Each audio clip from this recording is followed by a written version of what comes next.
to get this podcast started off the right way, I got to give a huge shout out to Jay Sean, to Xenon, to Cam, and to my mom, because those 4 people, they let me know, like, hey, where's the podcast? No podcast this week. What's going on with the podcast? Hey, what's up? So I really, really appreciate that a lot from all of y'all. So thank you for that. And no, I didn't forget to do the podcast this week, but this was an intentional move to do it on Thursday instead of Wednesday. I should have announced that, so that's my apologies. But we're here now. And one of the reasons why we're doing the podcast on Thursday this week instead of Wednesday is because today, Manscaped, they just dropped the Lawnmower 4.0. And they always talk about, there's that saying that you only get one chance for a first impression. Manscaped, they sent out the Lawnmower 4.0 about a week ago. So they sent it out, and I didn't get it until literally today. We'll talk about that in a little bit, though. Shout out to the post office. But anyway, the box that this stuff comes in, man, it's pretty, man. I love how it looks. So the box had me sold already, man. Because I love, like, if you get a gift or a package or something, I love when the presentation is on point. And that the way that they have this, the black and the gold, with the black with the gold trim, I love it. So the Manscaped 4.0, some of the benefits of it, just looking at it, it has a very sleek design. But one of my favorite things about it is when you turn it on, it shows you, like, I wish y'all could see it right now. Sometimes I wish the podcast was visual, but it shows you the battery life on an LED.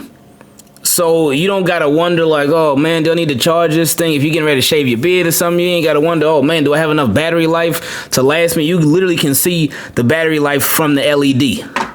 So, and of course, it's waterproof. It got the wireless charger to it. You set, man. You set. And also, they sent out a weed whacker as well. So with the weed whacker, that's for trimming your nose hairs. Once you get a little bit older, yeah, you definitely need something to get rid of those, because they can get annoying, and then they can get kind of long, and then if you got to grab tweezers, and that's a different kind of pain. But anyway, they sent that out. But then my favorite thing that they sent out that I didn't even know was coming, they sent out cologne. Like, and it's body cologne. They sent out cologne, and I was like, man, I didn't even know Manscaped was dropping cologne. And it's called Manscaped Refined. And I love it. I love the box. I told y'all these boxes, man. I love the box alone, but it smells great. And I ain't just saying that, because if it stunk, trust me, I will let you know that it doesn't smell the best, but it smells really good, man. It smells really good. I don't even know how to explain it, man. I wish I was a better, like, you know how those people can explain those colognes? Oh, this one smells sweet and this one smells spicy. I think this one smells a mix of sort of strong and spicy. It smells really good, man. I love it. So this, and me, I love cologne. If y'all didn't know that, I'm letting you know that I love cologne. I love cologne.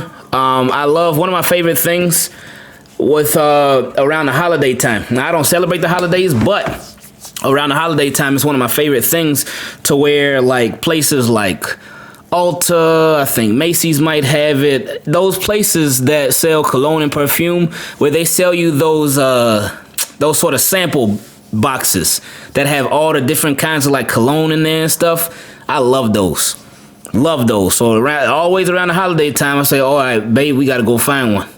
We got to go find one. And I still have one from like 2-3 years ago that we had got. And I love those things. But anyway, team Keep It Clean. Shout out to Manscaped. I was telling y'all about the P.O. box. They sent out this package. It arrived on April 29th. They said it arrived and it was delivered. I'm like, okay, cool. So I went to go pick it up. So I'm like, okay, cool. I got confirmation that there's a package at the P.O. box. It's not a blank mission. Let me go pick it up. Went to the P.O. box, nothing. I'm like, okay. And this was on April 30th, I believe. Went to the P.O. box, nothing. And then after that, I was like, okay. So I waited like a day or two. And then I went back to the P.O. box. Like, okay, maybe it was one of those things where it got delivered, but maybe the people who work at the P.O. box, they didn't get to put it in the P.O. box yet. All right, cool. No big deal. I don't mind making another trip to the P.O. box. It's all good. Got there, nothing. There was like literally nothing in the P.O. box. Not even a slip to let me know that there was something in the P.O. There was nothing at all. So then, another day, I was running some errands, and I was like, you know what? Let me go stop by the P.O. box. Drove over to it. Nothing. Still. I'm like, oh, okay. So I hit up Manscaped. I let them know, like, hey, it shows that it got delivered. There's a tracking number. It shows that it's there, but when I went there, it wasn't anything there. So then they told me, hey, no problem. That's fine.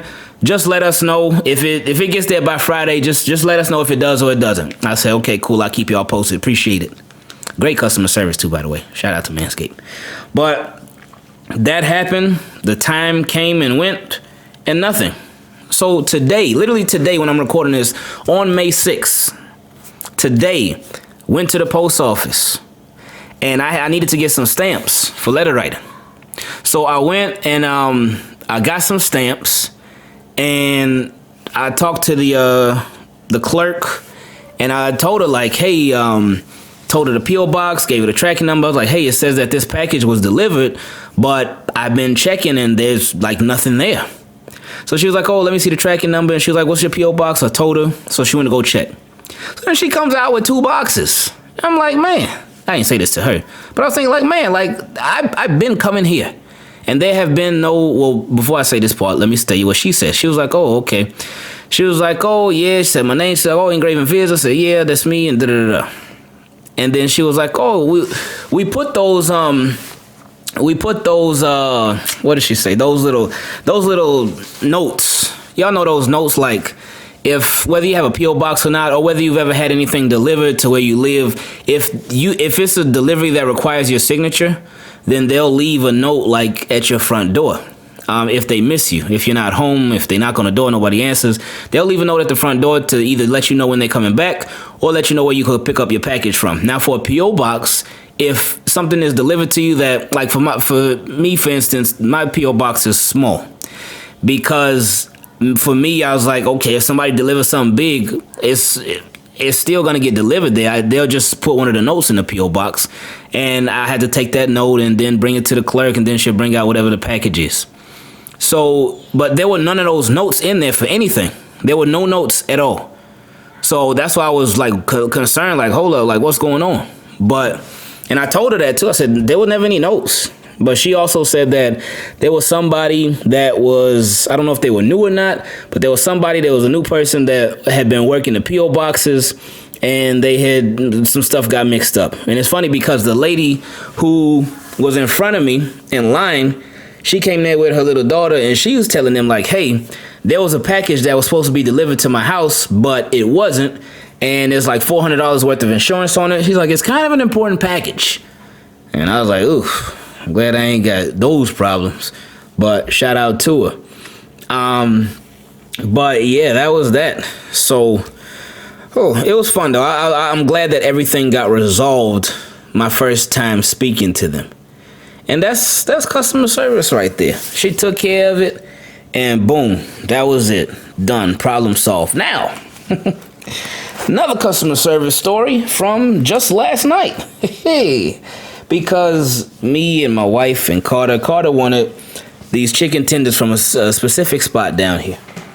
And with those chicken tenders, we left home at about like, I want to say like 8:40 or something like that. Now, the place, they close, and it's a walk-in place, no drive-thru. They close at 9 o'clock, and we got there at 8:55. Now, I know anybody that has ever worked in retail, or even if you worked in customer service, because if you worked in retail, like at a clothing store, at a fast food, at a restaurant, or if you worked on the phones like customer service where people have to call in to get help, you know it can be a very annoying thing when somebody either walks in or they call in right before you're about to close.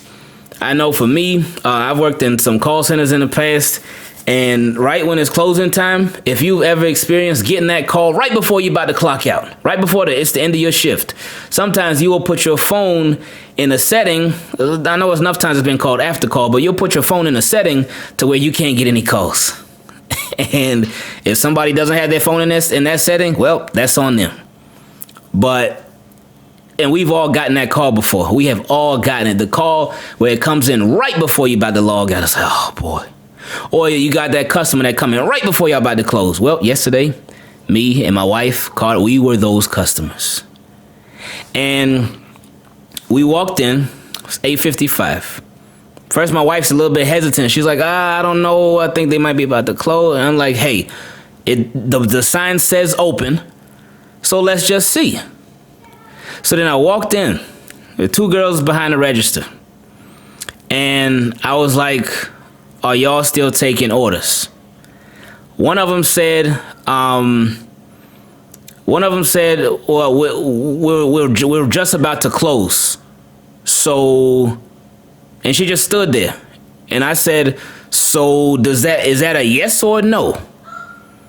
So, I mean, she got a little bit rude, and I can understand why she was mad, because it's right about to close. If she would have said, hey, the kitchen's closed, or hey, no, we're not taking any orders right now, hey, the orders are cut off, that would have been just fine. We would have left, went somewhere else, wouldn't have been a big deal. But she said, she said, oh, we're just about to close. So, and then just, like I said, just stood there. So that's why I replied, so is that a yes or a no? So I was already, and that wasn't the best response by me. So, cause her being a little irritated, that made me a little irritated because of her response. So I responded a little irritated, man, just a little bit. It wasn't nothing too crazy. And then she was like, that's fine. Just go ahead. Put her hand up in the air, rolled her eyes, and walked away. Walked to the back. And I was like, ooh, this girl here, huh? So that was a little annoying. It was a little annoying. So then the other girl who was there, she was like, I'm counting my register right now, so you can go to that register. And she pointed to a register that was to her right, that nobody was at. So I walked over to that register and just waited. She was sitting there counting the money, counting. And then she came over, took our orders. And she wasn't mean about it. She was cool about it. I'm like, okay, cool, whatever. That's fine. So after that, we got our food, and I actually saw that some of the order was wrong. And I was like, you know what? I'm not even gonna do it. Not even gonna worry about it, because the vibe ain't good right now. I'm not in the best state of mind right now. They obviously, and it was obviously past closing time by then. So I'm like, you know what? Whatever. It is what it is. Let's move on. And that was that. So we just end up leaving. Even though they had messed up some of the order, and they didn't, it wasn't made how it usually is either. And I tell my wife, I know they did it on purpose. I know they did. Because, I just know they did, man. You just know those things, man. So that was that. We left, and we'll be back there because we love their food. And I'm sure every time I go there, I'm going to be looking for that girl, the one that was rude. I ain't gonna be going there causing no problems or nothing like that, because that ain't me. But I'm gonna be looking, because I'm gonna have that reminder every time we go there, like, hey. And it could, and I know, I understand. Trust me, I understand. I understand big time.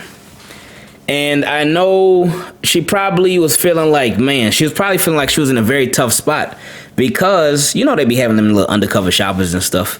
But she was probably in a really tough spot, because she's like, man, it is technically 8:55. We do close in 5 minutes. And this customer is in here. We're still open, but we're trying to get everything shut down. So notice they were a little bit cheap on the fries. And again, they had left out a part of our order that included some chips. But again, it's okay. Not a big deal.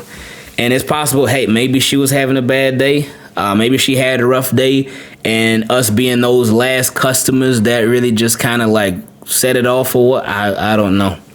But I hope she's doing better, because we're doing better. We're doing a lot better than we were at that point of last night. But anyway, I hope that y'all are doing better. This has been, it's been a busy week, and it's Thursday. Wow. The draft is over, so that's good. And now we get into the waiting period. Now we get into the waiting period of the NFL and exactly what that is. This is when you just, sorry, I'm over here messing with my phone, but this is where you just, you gotta wait it out. You really gotta wait it out. And you have to be very patient because there's literally nothing happening in NFL now. Nothing. Zero. It's nothing happening. You may have some signings here and there. And you could even have some trades. You have some cuts here and there. Not much really right now. But it's going to be slow season. So y'all be patient. more so with the regular channel, but be patient. Because, yeah, it's going to be a little bit. But we still going to have fun. And the podcast ain't going nowhere. The channel, we still going to be pushing on the channel. We still going to keep this thing moving, man. So we'll see how everything rocks itself out. And we will be back to the regularly scheduled programming with the podcast on Wednesdays and stuff. So I thank you all for noticing that. And again, that shows that consistency, man. You gotta have consistency because it's everything. Consistency is everything. Everything. And people know. People can tell. People can always tell, man. So shout out to y'all for recognizing that. Now the draft. Back to the draft. The Ravens, they obviously picked up some guys, picked up some draft picks. Their first round draft pick was Rashad Bateman. That was my favorite pick because that was the guy that I wanted. That is exactly who I wanted the Ravens to draft with their first draft pick. I have wanted them to draft him ever since I watched film on him a couple months ago. I wanted him to be the guy. And when they called his name, I was just like, wow, they did it. Their second pick was Odafe Away, and he's a project, but his intangibles. I think that's what Ravens are really banking on, his intangibles. And he was a good player. He was a good player. And he was around good players, so I think that certainly helped him out a lot. And with that helping him out, like.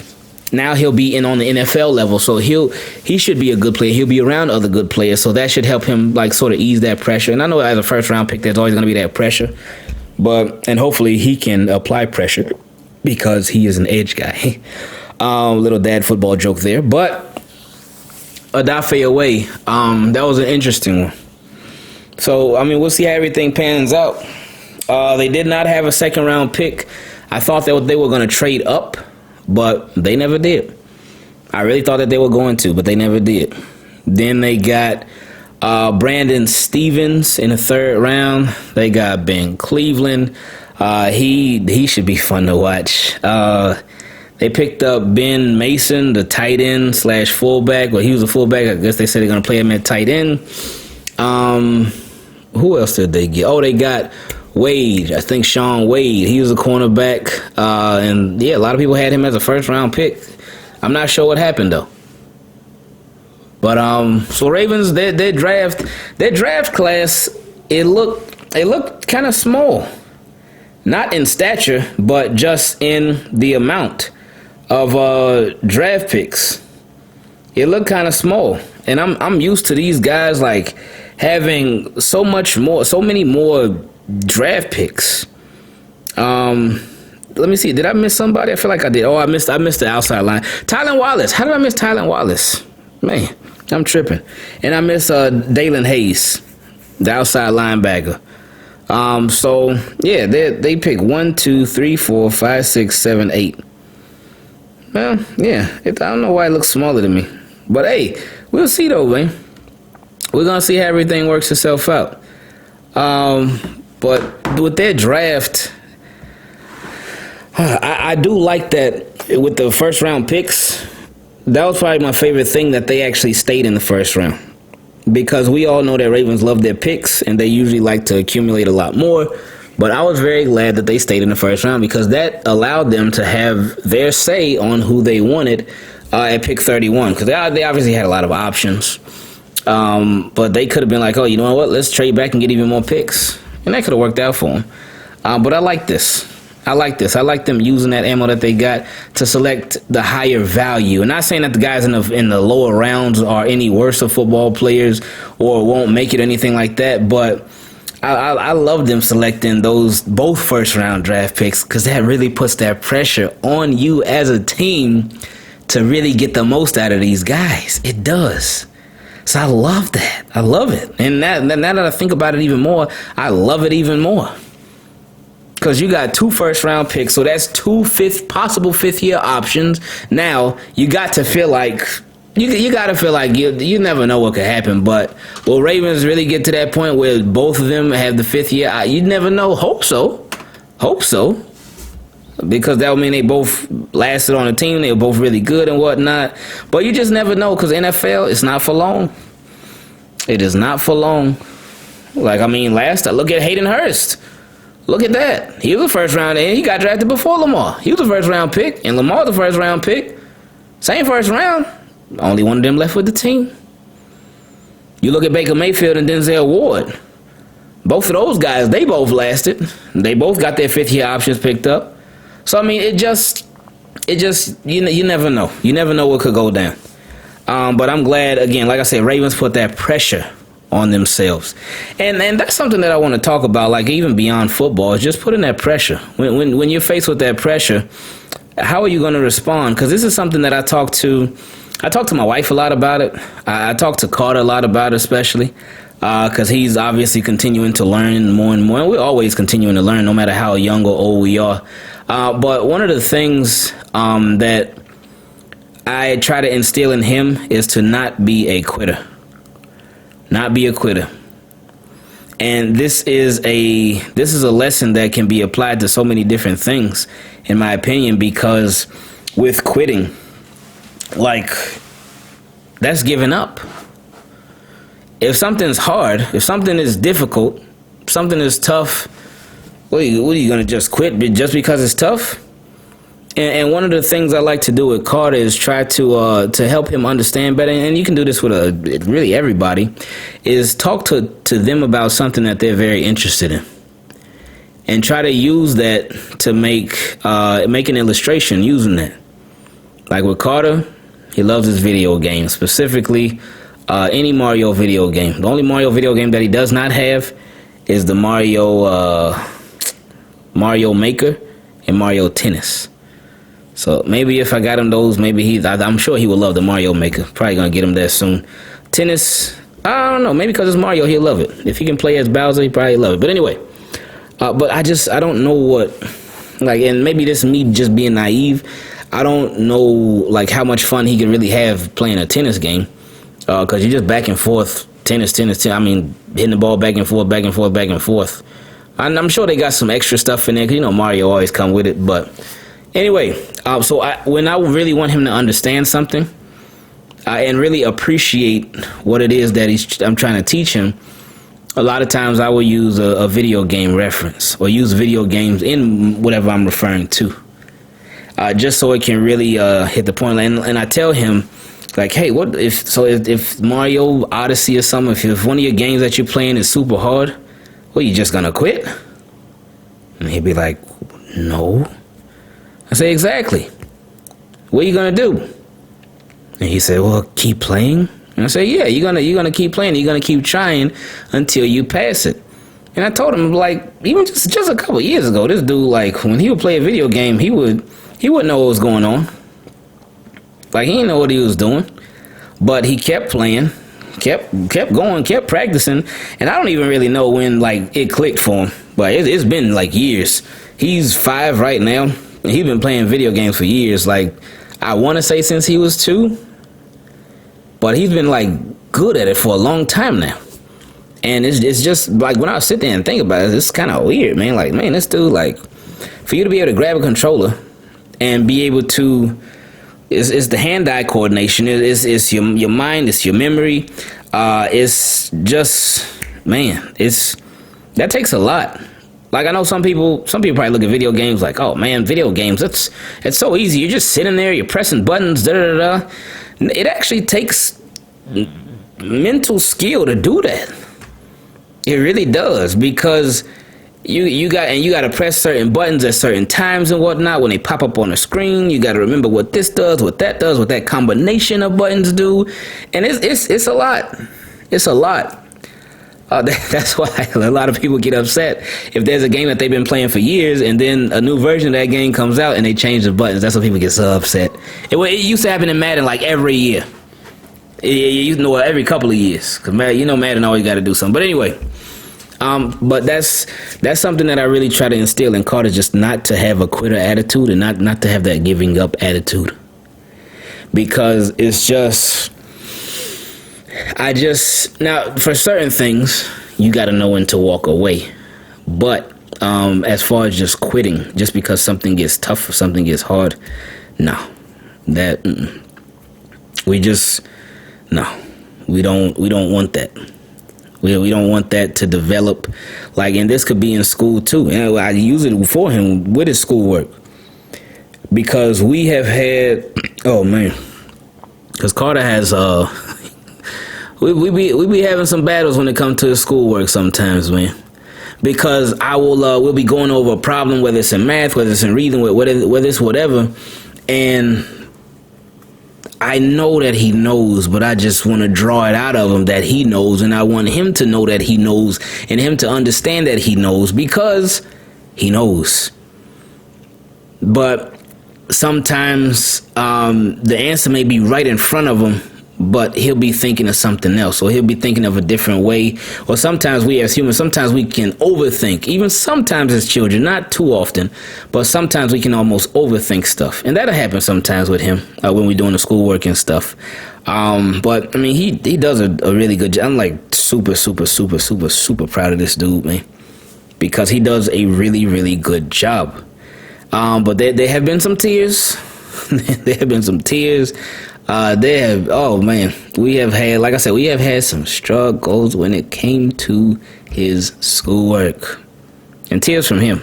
There have been some tears from me though, but proud tears. Like when he really gets something, it's like, oh man, that's great. That's great. But man, there's been some yelling. It's been just everything, man.